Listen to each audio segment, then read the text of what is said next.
I became a nurse in July of 2000, the year I turned 33. This was a second career for me.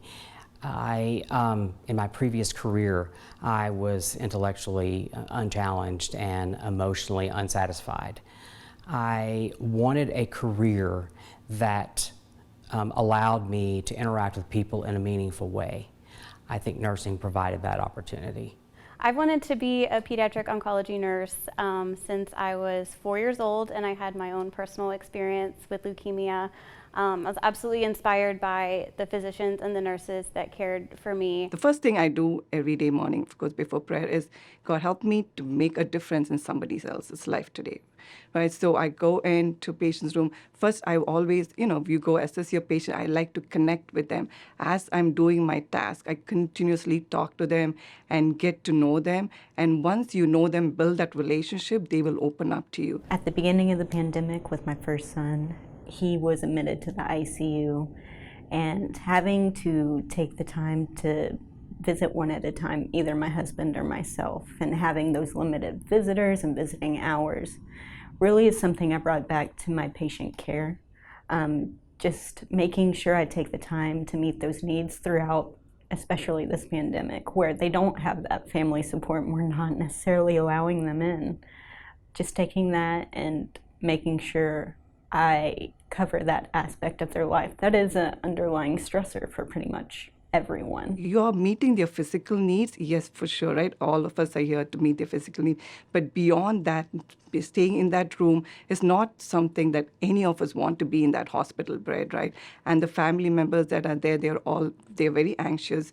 They don't know, they're very fearful, don't know what the next step is, what to do. Not every story has a happy ending, but through my career, I've learned that when you treat everyone like family, it makes a real difference. I've learned that self-reflection is probably one of the best ways to improve your current situation, whatever you're doing. If it's teaching, you can learn and grow from feedback. Even when I was a bedside nurse, that's always been my passion, is what do I need to know in taking good care of these patients. And I think it is very important that we support our nurses with training, education, making sure they're competent enough before they handle our critical care patients. If I were to give advice to new nurses, it would be to, first of all, just have some grace with yourself. You don't have to know everything all the time.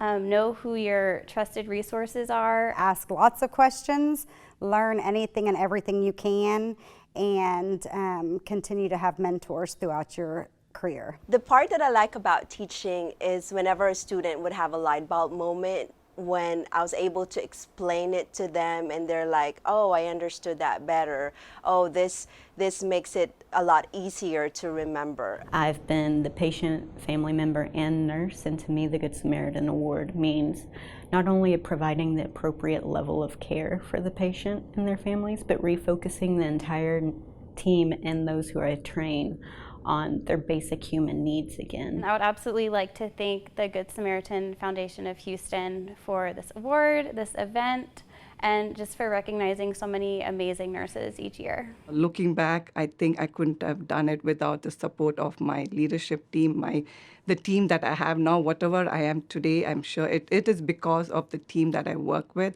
And most importantly, all glory to God, because it's truly His blessings that He sees me through each day.